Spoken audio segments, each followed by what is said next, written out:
దేశ భద్రతలో పౌరుల యొక్క రక్షణలో అమరులైన పోలీస్ అధికారుల స్మారకార్థం వారికి నివాళులు అర్పించడానికి తెలంగాణ రాష్ట్ర ప్రభుత్వం పోలీస్ శాఖ ఏర్పాటు చేసిన ఈ కార్యక్రమంలో తమ బాధ్యతలో అమరులైన పోలీసు అధికారులందరికీ తెలంగాణ రాష్ట్ర ప్రభుత్వం తరఫున ఘనమైన నివాళులను అర్పిస్తున్నాం. ఈరోజు దేశం 140 కోట్ల జనాభా ప్రశాంతంగా గుండెల మీద చేతులు పెట్టుకొని నిద్రపోగలుగుతున్నారు అని అంటే లక్షలాది మంది పోలీసు సిబ్బంది నిరంతరం పహారా కాయడం, ప్రజల్ని కాపాడడమే కాకుండా ప్రజలకు ఏ సమస్య వచ్చినా పోలీస్ శాఖ ఉన్నదన్న ఒక విశ్వాసాన్ని కల్పించడం ద్వారా ఒక ప్రశాంతమైన వాతావరణంలో ఈరోజు పరిపాలన జరుగుతున్నది. ఏ రాష్ట్రమైనా ఏ దేశమైనా అభివృద్ధి పదం వైపు నడవాలి అంటే పెట్టుబడులు రావాలి, ఉద్యోగ ఉపాధి అవకాశాలు కల్పించాలి అంటే శాంతి భద్రతలు అత్యంత కీలకం. శాంతి భద్రతలు లేని రాష్ట్రంలో దేశంలో పెట్టుబడులు రాకపోను, ఉన్న పరిస్థితులు కూడా గందరగోళానికి లోనై నిరుద్యోగ సమస్య, శాంతి భద్రతల సమస్య ఉత్పన్నమైతే ఆ దేశం పూర్తిగా దెబ్బతినడానికి అవకాశం ఉంటుంది. అలాంటి పరిస్థితులలో తెలంగాణ రాష్ట్రంలో పోలీసులు నిరంతరం పహారా కాస్తూ అవసరమైతే తమ బాధ్యతలో ప్రాణాలైనా వదులుతున్నారు. కానీ శాంతి భద్రతల విషయంలో, నిఘా విషయంలో వైఫల్యం చెందకుండా నిరంతరం శ్రమిస్తున్నందుకు తెలంగాణ పోలీస్ శాఖ సిబ్బందికి రాష్ట్ర ప్రభుత్వం తరఫున అభినందనలు తెలియజేస్తున్నాం.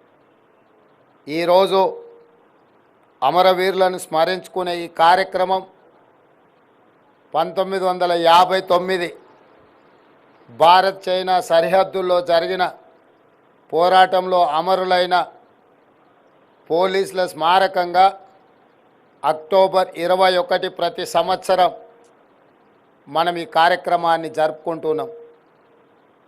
ఈ కార్యక్రమం పోలీస్ శాఖ సిబ్బందికి, అమరులైన కుటుంబాలకు ప్రభుత్వాలు అండగా నిలబడతాయి, ఆ కుటుంబాలను ఆదుకుంటామని ఒక సందేశాన్ని ఇవ్వడం ద్వారా వాళ్ళలో విశ్వాసాన్ని పెంపొందించడానికి చేస్తున్న ప్రయత్నంలో భాగం.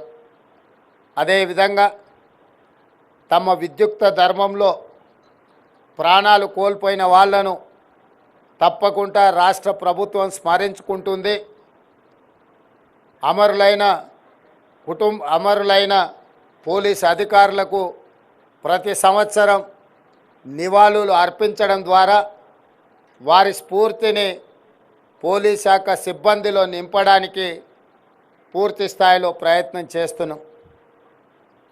ఈరోజు తెలంగాణ రాష్ట్రానికి సంబంధించినంత వరకు కేఎస్ వ్యాస్ గారు కావచ్చు, పరదేశీ నాయుడు గారు కావచ్చు, ఉమేష్ చంద్ర గారు ఐపీఎస్ అధికారులు కావచ్చు, లేదా ఐఎస్ఐ తీవ్రవాదుల చేతుల్లో మరణించిన కృష్ణ ప్రసాద్ కావచ్చు, ఇలా చెప్పుకుంటూ వెళ్తే వందలాది మంది పోలీస్ అధికారులు, సిబ్బంది అమరులై ఈ రాష్ట్రాన్ని కాపాడి ఈనాడు ఉన్న పోలీస్ సిబ్బందికి ఒక స్ఫూర్తిగా, ఒక ధైర్యంగా నిలబడ్డారు.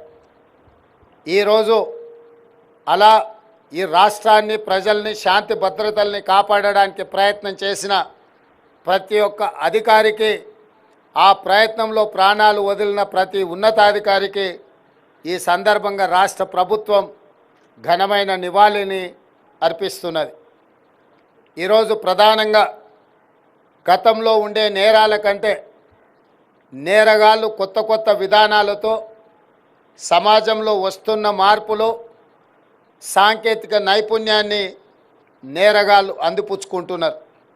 ఒకప్పుడు నేరగాళ్ళను నియంత్రించడంలో పోలీస్ శాఖ సిబ్బందిలోనే కొన్ని ప్రత్యేకమైన విభాగాలను ఏర్పాటు చేసి తీవ్రవాదులను కానీ, ఐఎస్ఐ ఏజెంట్లను కానీ, ఇతర ఆర్థిక నేరగాళ్ళను అంచడానికి ఒకనాడు ఎస్ఐబి, గ్రేహాండ్స్ లాంటి సంస్థలను ఏర్పాటు చేసి మన రాష్ట్రం దేశానికే ఆదర్శంగా నిలబడి అన్ని రకాల నేరగాళ్ళను అడ్డుకునే ప్రయత్నం, అదేవిధంగా ఇతర రాష్ట్రాలలో పోలీస్ అధికారులు ఏదైనా నిర్ణయం తీసుకోవాలనుకున్నప్పుడు మన రాష్ట్రాన్ని సందర్శించి మన అధికారులు చేపడుతున్న చర్యలను, అమలు చేస్తున్న విధానాన్ని పక్క రాష్ట్రాల అధికారులు వచ్చి ఇక్కడ శిక్షణ పొంది ఇక్కడి నుండే నేర్చుకొని ఫోరెన్సిక్ ల్యాబ్ కూడా దేశంలో ఎక్కడ ఏ నేరం జరిగినా హైదరాబాదు నగరంలో ఉన్న ఫోరెన్సిక్ ల్యాబ్ నుంచే రిపోర్ట్లు తెప్పించుకొని వాళ్ళు చర్యలు తీసుకునే పరిస్థితికి మన అధికారులు ఎదిగినరు. అంటే ఈ దేశంలో ఉండే పోలీస్ వ్యవస్థకు తెలంగాణ రాష్ట్ర పోలీస్ శాఖ ఆదర్శంగా నిలబడి అందరికంటే ముందు బాగానే నిలబడ్డది. అయినా ఈనాడు సమాజంలో వచ్చిన మార్పులను మనం నిశితంగా గమనించవలసిన అవసరం ఉన్నది. ఈరోజు ఎస్ఐబి, గ్రేహాండ్సే కాదు, ఇతర నేరాలు పెరగడం వల్ల ఈ మధ్యలోనే సైబర్ క్రైమ్కు సంబంధించిన సంస్థను ప్రత్యేకంగా ఏర్పాటు చేసుకొని సైబర్ క్రైమ్ నేరాలను నియంత్రించడానికి, సైబర్ క్రైమ్లో మోసపోతున్న వాళ్లకు ఈరోజు సాంకేతిక నైపుణ్యం ఉండి చదువుకున్న వాళ్ళే ఎక్కువ ఇందులో మోసానికి లోనవుతున్నారు. క్షణికమైన ఆనందం కోసమో లేదా అనాలోచిత చర్యల వల్ల ఈరోజు సైబర్ క్రైమ్ బాధితులు ఎక్కువ మంది మన కళ్ళ ముందు కనిపిస్తున్నారు. మన సైబర్ క్రైమ్ డిపార్ట్మెంట్ దేశంలోనే ఆదర్శంగా పనిచేస్తుందని చెప్పి ఈ మధ్యకాలంలోనే కేంద్ర హోంశాఖ మంత్రి అమిత్ షా గారు తెలంగాణ రాష్ట్ర ప్రభుత్వ పోలీస్ అధికారులను అభినందిస్తూ వారు నిర్ణయం తీసుకొని కేంద్ర ప్రభుత్వం ప్రకటించడం జరిగింది. ఇదే కాదు, ఈరోజు డ్రగ్స్ కూడా సమాజాన్ని, యువతను పట్టి పీడిస్తున్నది. మనకు కళ్ళ ముందు పంజాబ్ లాంటి రాష్ట్రాలలో జరుగుతున్న ఈ డ్రగ్స్ మహమ్మారి యొక్క ప్రభావం, అక్కడి కుటుంబాలు, అక్కడి యువత డ్రగ్స్కు బానిసలు అవ్వడం వల్ల ఇంట్లో ఉండే మహిళలు కూలీకి వెళ్ళో ఇతర ఉద్యోగ ఉపాధి అవకాశాలు చూసుకొని వాళ్ళు సంపాదించిన దాంట్లో కొంత భాగం ఇంట్లో ఉండే యువకులకు, భర్తలకు ఈరోజు డ్రగ్స్ కొనిపెట్టే పరిస్థితి పంజాబ్లో దాపురించింది. ఒక విపత్కరమైన పరిస్థితి పంజాబ్ రాష్ట్రం ఎదుర్కొంటున్నది. మన రాష్ట్రంలో కూడా గత 10 సంవత్సరాల నుంచి గంజాయి కావచ్చు, కొకైన్ కావచ్చు, హెరాయిన్ కావచ్చు, రకరకాల డ్రగ్స్ మన రాష్ట్రంలో సరఫరా పెరిగిపోయింది, వినియోగం పెరిగిపోయింది. పర్టికులర్గా డ్రగ్స్ వినియోగం మన దగ్గర ఉండొచ్చు, కానీ రవాణా, ఉత్పత్తి మన రాష్ట్రంలో చాలా తక్కువ. ఇతర దేశాల నుంచి పక్క రాష్ట్రాలకు వచ్చి, పక్క రాష్ట్రాల నుంచి తెలంగాణ ప్రాంతానికి, ముఖ్యంగా హైదరాబాదు నగరానికి తీసుకొచ్చి ఇక్కడ ఉన్న యువతను పెడదోవ పట్టించి ఈ మహమ్మారికి బానిసలు చేస్తున్నారు. వీటన్నిటిని నియంత్రించడంలో టీజీ న్యాబ్ను మనం ఏర్పాటు చేసుకోవడం జరిగింది. తెలంగాణ యాంటీ నార్కటిక్స్ బ్యూరోని ప్రారంభించి ఒక డీజీపీ స్థాయి అధికారినేసి పూర్తి స్థాయిలో డ్రగ్స్ను నియంత్రించడానికి తెలంగాణ రాష్ట్ర ప్రభుత్వము ప్రయత్నం చేస్తున్నది. ఈ 2 నూతనంగా ఏర్పాటు చేసిన శాఖలకు అవసరమైన అన్ని రకాల వసతులను, సాంకేతిక నైపుణ్యాన్ని అందించడానికి రాష్ట్ర ప్రభుత్వం ముందు బాగానే నిలబడి దేశానికే ఆదర్శంగా నిలబడాలన్న ఆలోచన సైబర్ క్రైమ్ నియంత్రించడంలో, అదేవిధంగా డ్రగ్స్ మహమ్మారిని పారద్రోలడంలో ఈరోజు మన ప్రభుత్వము, అదేవిధంగా పోలీస్ శాఖ సిబ్బంది తీవ్రమైన కృషి చేస్తున్నారు. మనస్ఫూర్తిగా వాళ్ళని నేను అభినందిస్తున్నా. అదేవిధంగా ఈరోజు హైదరాబాదు నగరంలో ట్రాఫిక్కు సంబంధించి కూడా చాలా సమస్యలు ఉత్పన్నమవుతున్నాయి. ఈ ట్రాఫిక్ సమస్యల్ని పరిష్కరించడానికి ఫిజికల్ పోలీసింగ్తో పాటు సాంకేతిక నైపుణ్యాన్ని కూడా అందిపుచ్చుకోవాలని డీజీపీ గారికి అదేవిధంగా హైదరాబాద్ కమిషనర్ గారికి ఆదేశాలు ఇవ్వడం జరిగింది. ఆర్టిఫిషియల్ ఇంటెలిజెన్స్ను ఉపయోగించి ట్రాఫిక్ నియంత్రణతో పాటు ట్రాఫిక్ ఉల్లంఘించే వాళ్లను ఈరోజు శిక్షించాల్సిన అవసరం ఉన్నది. అదేవిధంగా కొంతమంది భావోద్వేగమో లేదా ఉన్మాదంతో మందిరాల మీద మసీదుల మీద దాడులు చేయడం ద్వారా ప్రజల మధ్యలో వైషమ్యాలను రెచ్చగొట్టాలని చూస్తున్నారు. కానీ తెలంగాణ సమాజం తెలివైన సమాజం ఇలాంటి రెచ్చగొట్టే చర్యలను ప్రోత్సహించకుండా వాటి నియంత్రించడానికి సంపూర్ణమైన సహకారం తెలంగాణ రాష్ట్ర ప్రభుత్వానికి అందించడం జరుగుతుంది. ఈ మధ్యకాలంలోనే ముత్యాలమ్మ గుడిలో జరిగిన సంఘటన కావచ్చు, ఇతర సంఘటనలు ఆందోళనకరంగా ఉన్నాయి. కానీ నేరాలకు పాల్పడ్డ వాళ్ళ మానసిక పరిస్థితి, అక్కడ ఉన్న క్షేత్రస్థాయిలో ఉన్న పరిస్థితులను గమనించి పోలీస్ శాఖ సిబ్బంది కఠినంగా వ్యవహరించడము, ఎంబడే నేరాలకు పాల్పడ్డ వాళ్ళను అరెస్టు చేయడం ద్వారా ఇలాంటి తప్పిదాలకు పాల్పడితే ఎంతటి వారినైనా ఉపేక్షించము, తప్పకుండా శిక్షించే చర్యల్ని చేపడతామని చెప్పి పోలీస్ శాఖ సిబ్బంది నేరగాళ్లను హెచ్చరిస్తున్నది. ఈరోజు ఈ వేదిక మీద నుంచి తెలంగాణ సమాజానికి నేను విజ్ఞప్తి చేస్తున్నా. కొంతమంది వ్యక్తులు లేదా వాళ్ళ ఆలోచన సమాజానికి కీడు కలిగించే విధంగానో చెడు చేపట్టే విధంగానో ఉన్నప్పుడు సంవయనంతో మనం వ్యవహరించాలి. ప్రభుత్వం చేపడుతున్న కఠినమైన చర్యలకు సహకరించాలి. ఒకరు తప్పు చేసిండ్రని వాళ్ళని మేమే శిక్షిస్తాం, శాంతి భద్రతలు మా చేతిలోకి తీసుకుంటామని ఎవరైనా ప్రయత్నం చేస్తే ఆ నేరానికి పాల్పడ్డ వాళ్లకు ఈ శాంతి భద్రతలను తమ చేతిలోకి తీసుకోవాలని ఆలోచన చేస్తున్న వాళ్లకు ఆ చర్యలకు ఉపక్రమిస్తున్న వాళ్లకు పెద్ద తేడా లేకుండా పోతుంది. కాబట్టి ఏ విషయమైనా పోలీస్ శాఖ సిబ్బంది నేరాలకు పాల్పడే వాళ్ళని శిక్షించడానికి సిద్ధంగా ఉన్నది. ఎవరికి ఎలాంటి అనుమానాలు అక్కర్లేదు. ఏదైనా ఫిర్యాదులుంటే పోలీస్ శాఖ సిబ్బంది దృష్టికి తీసుకొస్తే కఠినమైన చర్యలు తీసుకోవడానికి తెలంగాణ రాష్ట్ర ప్రభుత్వం సిద్ధంగా ఉన్నది. అదేవిధంగా వివిధ మతాలకు సంబంధించిన పండుగలు, మొహరం కావచ్చు, బక్రీద్ కావచ్చు, క్రిస్మస్ కావచ్చు, గణేష్ నిమజ్జనం కావచ్చు, శ్రీరామనవమి కావచ్చు, హనుమాన్ జయంతి కావచ్చు, లేదా దసరా, బతుకమ్మ, బోనాల పండుగలు కావచ్చు, ఏ పండుగలైనా పోలీసులు సంపూర్ణమైన సహకారాన్ని అందించి శాంతి భద్రతలను కాపాడినప్పుడే మనందరం ఆ పండుగలని గొప్పగా జరుపుకోవడానికి అవకాశం ఉంటుంది. కాబట్టి ఇలాంటి పండుగల నిర్వహణలో నిరంతరం పోలీసులు మౌలిక వసతులు ఉన్నా లేకపోయినా వాళ్ళు చాలా త్యాగం చేసి శాంతి భద్రతలను కాపాడుతున్నారు. జిల్లాల నుంచి వచ్చిన పోలీస్ సిబ్బంది కూడా ఇక్కడ వసతులు ఉన్నా లేకపోయినా రోజుల కొద్దీ ఇక్కడ వాళ్ళు ఉద్యోగ బాధ్యతలో విధి నిర్వహణలో వాళ్ళు పనిచేస్తూ శాంతి భద్రతల్ని హైదరాబాదు నగరంలో కాపాడుతున్నారు. ఈరోజు నేను ఒక్క మాట చెప్పదలుచుకున్నా. జీతం కోసం పోలీసులు ఉద్యోగాలు చేయడం లేదు. ఇదొక గొప్ప బాధ్యత, గౌరవం, ఒక భావోద్వేగంతో కూడుకున్న బాధ్యతగా ఈరోజు పోలీస్ సిబ్బంది భావిస్తున్నారు. కాబట్టే ఈరోజు పోలీస్ శాఖలో ఈ సిబ్బంది అంతా పనిచేస్తున్నారు. జీత భత్యాలే అయితే వాళ్ళు చదువుకున్న చదువులకు మొన్న మేమిచ్చిన రిక్రూట్మెంట్లో దాదాపుగా 13,000 పైచిలుకు కానిస్టేబుల్ రిక్రూట్మెంట్, 500 పైగా ఎస్ఐల రిక్రూట్మెంట్, వీటన్నిటిని చూసినప్పుడు ఐఐటి లేకపోతే ఎంటెక్ ఇట్లాంటి IIIT ఇట్లాంటి మంచి చదువులు చదువుకున్న వాళ్ళు కూడా పోలీస్ కానిస్టేబుల్స్గా చేరిరు. అంటే వాళ్ళ చదువుకు పోలీస్ శాఖలో వస్తున్న జీత భత్యాల కంటే మెరుగైన జీవితం, మెరుగైన జీతం రావడానికి అవకాశం ఉన్నా వాళ్ళు పోలీస్ శాఖలో చేరినరు అని అంటే వాళ్ళు ఈ దేశానికి, రాష్ట్రానికి సేవ చెయ్యాలి, తద్వారా ప్రజలకు మేలు జరగాలి అన్న ఆలోచన, ఒక గొప్ప లక్ష్యం కోసం ఈరోజు వాళ్ళ సమయం కుటుంబానికి ఇవ్వకుండా దేశ రక్షణలో, రాష్ట్ర ప్రజల యొక్క శాంతి భద్రతలను కాపాడంలో పోలీసులు చేస్తున్న త్యాగాన్ని సమాజం గుర్తించవలసిన అవసరం ఉన్నది. వాళ్ళని గౌరవించాల్సిన బాధ్యత మన అందరి మీద ఉన్నది. ఇదే కాదు, అప్పుడప్పుడు ఫ్రెండ్లీ పోలీసింగ్ గురించి మనం చర్చించుకుంటుంటాం. ఫ్రెండ్లీ పోలీసింగ్ అంటే క్రిమినల్స్తో ఫ్రెండ్లీగా ఉండమని కాదు. నేను స్పష్టంగా ఈ వేదిక మీద నుంచి పోలీస్ అధికారులతో పాటు పోలీస్ సిబ్బందికి నా సూచన ఒక్కటే, క్రిమినల్స్తో ఫ్రెండ్లీగా ఉండాల్సిన అవసరం లేదు. క్రిమినల్స్తోని కఠినంగా ఉండండి. బాధితులు ఎవరైనా వస్తే వాళ్ళని కూర్చోబెట్టి మాట్లాడి వాళ్ళ బాధ తెలుసుకొని ఫిర్యాదు తీసుకొని వాళ్ళ పట్ల ఫ్రెండ్లీగా ఉండండి. ఫ్రెండ్లీ పోలీసింగ్ అంటే బాధితులతోని ఫ్రెండ్లీగా ఉండడమే తప్ప క్రిమినల్స్తోని ఫ్రెండ్షిప్ చేయడం కాదు.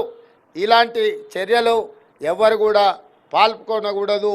అందుకే ఈరోజు పోలీస్ సిబ్బంది మీద సంపూర్ణమైన విశ్వాసం ప్రజలకు ఉన్నది అని అంటే శాంతి భద్రతలను కాపాడుతున్నందుకే ఈరోజు రాష్ట్ర ప్రభుత్వం పోలీస్ శాఖ సిబ్బందిని గౌరవించాలి, వాళ్ళ మౌలిక వసతులు పెంచాలి, పోలీసులు కూడా ఆత్మగౌరవంతో తలెత్తుకోవాలన్న ఆలోచనతోటి వాళ్ళ పూర్తి సమయం ప్రజా జీవితంలోనే ప్రజలకు సేవ చేయడంలోనే గడిచిపోతున్నప్పుడు వాళ్ళ పిల్లల యొక్క భవిష్యత్తు చదువుల గురించి ఈరోజు వాళ్ళు పూర్తి స్థాయిలో సమయాన్ని కేటాయించలేకపోతున్నారు.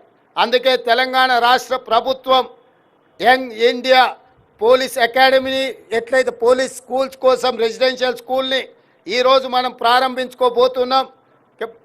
హోంగార్డ్ నుంచి డీజీపీ వరకు ఎవరి పిల్లలైనా అక్కడ నాణ్యమైన విద్యను అన్ని రకాల ఇంటర్నేషనల్ స్టాండర్డ్స్, ఏ కార్పొరేట్ స్కూల్ కూడా ఎంత హైయెస్ట్ క్వాలిఫికేషన్ ఉన్న టీచర్స్ని సిబ్బందిని నియమించి పోలీస్ శాఖ హోంగార్డ్ నుంచి డీజీపీ వరకు ఎవరి పిల్లలైనా అక్కడ చదువుకునే విధంగా ఇవాళ 50 ఎకరాలతోటి గ్రేహాండ్స్ క్యాంపస్ దగ్గర ఈరోజు మనం పోలీస్ స్కూల్ని మనం ప్రారంభించుకోబోతున్నాం. నేషనల్ డిఫెన్స్ అకాడమీ లేదా సైనిక్ స్కూల్ పిల్లలు ఎంత గొప్పగా చెప్పుకుంటారో రాబోయే రోజుల్లో యంగ్ ఇండియా పోలీస్ స్కూల్ నుంచి వచ్చే విద్యార్థులు ఎస్ మేము పోలీస్ స్కూల్ నుంచి వచ్చినామని గర్వంగా చెప్పుకునే విధంగా ఆ అకాడమీని మనం ముందుకు తీసుకెళ్లాలనుకుంటున్నాం. అందులో ఎడ్యుకేషన్తో పాటు స్పోర్ట్స్ విషయంలో, గేమ్స్ విషయంలో కూడా ప్రత్యేకమైన విధానాన్ని తీసుకొని అన్ని రకాలుగా ఎలాంటి లోటు లేకుండా ఇంటర్నేషనల్ స్టాండర్డ్స్లో పోలీస్ పిల్లలకు చదువులు చెప్పించాలన్న ఆలోచన రాష్ట్ర ప్రభుత్వం తీసుకున్నది. దానికి ఈరోజే మనం పునాది రాయి వేసుకుంటున్నాం. ఈ వేదిక మీద నుంచి పోలీస్ శాఖ సిబ్బందికి నేను సూచన చేస్తున్నా, వచ్చే అకాడమిక్ ఇయర్ నుంచి మీ పిల్లలని అక్కడ చేర్పించుకోవడానికి అవసరమైన అన్ని ఏర్పాట్లు చేసుకోండి. ఎలాంటి లోటు రాకుండా మీ పిల్లల చదువులకు, వాళ్ళ భవిష్యత్తుకు తెలంగాణ రాష్ట్ర ప్రభుత్వం అండగా నిలబడుతుందని చెప్పి నేను ఈ సందర్భంగా తెలియజేస్తున్నా. ఏది ఏమైనా పోలీస్ మిత్రులకు నా సూచన ఒక్కటే, ప్రజలకు ఎన్ని చేసినా ఇంకా ఏదో ఒక సమస్య పెండింగ్ ఉండనే ఉంటుంది. 99 మంచి పనులు చేసినా ఒక్క దగ్గర తప్పిదం జరిగితే ఆ ఒక్క తప్పిదాన్ని చూసి మన శాఖను తప్పు పట్టే అవకాశం ఉంటుంది. కాబట్టి ఆ 1% కూడా తప్పులు జరగకుండా సరైన విధంగా మనం వ్యవహరించాల్సిన అవసరం ఉన్నది, సంయమనం పాటించాల్సిన అవసరం ఉన్నది. ఎక్కడైనా పోలీస్ సిబ్బంది ఆవేశానికి లోనైనా, సహనం కోల్పోయినా అది కొత్త సమస్యలకు దారి తీస్తుంది. కాబట్టి మనం చాలా ఓపికతో వ్యవహరించాలి, నేరగాళ్ళ పట్ల కఠినంగా మనం ఉండాలి. అప్పుడే సమాజానికి మన పట్ల సంపూర్ణమైన విశ్వాసం ఉంటుంది. మీ అందరికీ రాష్ట్ర ప్రభుత్వం అండగా నిలబడుతుంది. మీ సమస్యల్ని పరిష్కరించడానికి ముందు బాగానే తెలంగాణ రాష్ట్ర ప్రభుత్వం ఉంటుంది. మీ సమస్యలు ఏమున్నా నా దృష్టికి తీసుకురండి, వాటన్నిటిని పరిష్కరించే బాధ్యత నేను తీసుకుంటాను అని మీ అందరికీ తెలియజేస్తున్నా. అదేవిధంగా విధి నిర్వహణలో అమరులైన కుటుంబాలకు కానీ, అంగవైకల్యం చెందిన వాళ్ళ కుటుంబాలకు కానీ, లేదా ఏదైనా ప్రమాదం జరిగిన వాళ్ళకు కూడా ఈరోజు నగదును పెంచాలన్న ఆలోచన రాష్ట్ర ప్రభుత్వం చేసింది. అందుకే వీరమరణం పొందిన పోలీస్ కుటుంబాలకు, కానిస్టేబుల్, హెడ్ కానిస్టేబుల్, ఏఎస్ఐ కుటుంబాలకు ఇకపై ₹1 కోటి నష్టపరిహారాన్ని ఇవ్వడానికి ఇవాళ తెలంగాణ రాష్ట్ర ప్రభుత్వం నిర్ణయం తీసుకున్నది. కానిస్టేబుల్, హెడ్ కానిస్టేబుల్, ఏఎస్ఐ ఎవరైనా విధి నిర్వహణలో మరణిస్తే ఆ కుటుంబాలకు ₹1 కోటి నష్టపరిహారం ఇవ్వాలని ఈరోజు తెలంగాణ రాష్ట్ర ప్రభుత్వం నిర్ణయం తీసుకున్నది. అదేవిధంగా సబ్ ఇన్స్పెక్టర్, సర్కిల్ ఇన్స్పెక్టర్, ఎవరైనా విధి నిర్వహణలో మరణిస్తే వాళ్ళకి 1,25,00,000 రూపాయల నష్టపరిహారాన్ని ఇవ్వాలని ఇవాళ రాష్ట్ర ప్రభుత్వం నిర్ణయం తీసుకున్నది. అదేవిధంగా డిఎస్పి అడిషనల్ ఎస్పీ కుటుంబాలకు 1,50,00,000 రూపాయల నష్టపరిహారాన్ని ఇవ్వాలి అని ఇవాళ రాష్ట్ర ప్రభుత్వం నిర్ణయం తీసుకున్నది. అదేవిధంగా ఎస్పీ ఐపీఎస్ కుటుంబాలు ఏదైనా ఇందులో వీరమరణం పొందితే 2 కోట్ల రూపాయలు ఆ కుటుంబాలకు ఇవ్వాలి అని ఈరోజు రాష్ట్ర ప్రభుత్వం నిర్ణయం తీసుకున్నది. అదేవిధంగా శాశ్వత అంగవైకల్యం చెందిన పోలీస్ కుటుంబాలకు కానిస్టేబుల్స్, హెడ్ కానిస్టేబుల్, ఏఎస్ఐ కుటుంబాలకు శాశ్వత అంగవైకల్యం కలిగితే 50 లక్షల రూపాయలకు నష్టపరిహారం ఇవ్వాలి అని ఈరోజు రాష్ట్ర ప్రభుత్వం నిర్ణయం తీసుకున్నది. అదేవిధంగా sub inspector, circle inspector, DSP, additional SP కుటుంబాలకు 60 లక్షల రూపాయల నష్టపరిహారం ఇవ్వాలి అని రాష్ట్ర ప్రభుత్వం నిర్ణయం తీసుకున్నది. అదేవిధంగా ఎస్పీ ఐపీఎస్ కుటుంబాలకు ఇకపై శాశ్వత అంగవైకల్యం పొందితే 1 కోటి రూపాయల నష్టపరిహారం ఇవ్వాలి అని ఈరోజు రాష్ట్ర ప్రభుత్వం నిర్ణయం తీసుకున్నది. అదేవిధంగా తీవ్రంగా గాయపడిన పోలీస్ కుటుంబాలకు కూడా నష్టపరిహారం ఇవ్వాలి అని తెలంగాణ రాష్ట్ర ప్రభుత్వం నిర్ణయం తీసుకున్నది. అందులో భాగంగా constable, head constable, ASI, sub inspector, circle inspector, DSP, additional SP కుటుంబాలకు ఇకపై 10 లక్షల రూపాయల నష్టపరిహారం ఇవ్వాలి అని రాష్ట్ర ప్రభుత్వం నిర్ణయం తీసుకున్నది. అదేవిధంగా ఎస్పీలో ఐపీఎస్ కుటుంబాలకు ఇకపై 12 లక్షల రూపాయల నష్టపరిహారం ఇవ్వాలి అని ఈరోజు రాష్ట్ర ప్రభుత్వం నిర్ణయం తీసుకున్నది. ఈ నగదు ఆ కుటుంబంలో కోల్పోయిన సభ్యులను తీసుకొచ్చి ఇవ్వదు. వాళ్ళ దుఃఖాన్ని మనం తీర్చలేము. కానీ వారి మీద ఆధారపడ్డ కుటుంబ సభ్యులకు ఆదుకోవాల్సిన బాధ్యత తెలంగాణ రాష్ట్ర ప్రభుత్వం మీద ఉన్నది. ఎవరైనా ఉద్యోగంలో మరణిస్తే ఆ కుటుంబాలకు ప్లాట్ ఇవ్వడం కానీ, ఆ కుటుంబంలో ఒకరికి కంపాషనేట్ ఉద్యోగం ఇవ్వడం కానీ ఇలాంటివన్నీ కూడా అమలు జరుగుతూనే ఉన్నాయి. ఈ మధ్యకాలంలోనే మనం రాజీవ్ రతన్ గారు చనిపోతే వాళ్ళ అబ్బాయికి స్పెషల్ ఎగ్జామ్షన్ ఇచ్చి డ్యూటీలో ఉన్నప్పుడు చనిపోతే గ్రేడ్ 2 మున్సిపల్ కమిషనర్గా మనము ఉద్యోగం ఇవ్వడం జరిగింది. అదేవిధంగా మురళి కమాండెంట్ చనిపోతే సర్వీస్లో ఉండి వాళ్ళ అబ్బాయిని కూడా స్పెషల్ ఎగ్జామ్షన్ ఇచ్చి డిప్యూటీ ఎంఆర్ఓ పోస్టు ఈరోజు కంపాషనేట్ కింద మనం నిర్ణయం తీసుకొని ఉద్యోగాన్ని ఇవ్వడం జరిగింది. అంటే పోలీస్ శాఖ సిబ్బంది పట్ల నాకు ప్రత్యేకమైన అభిమానం ఉన్నది.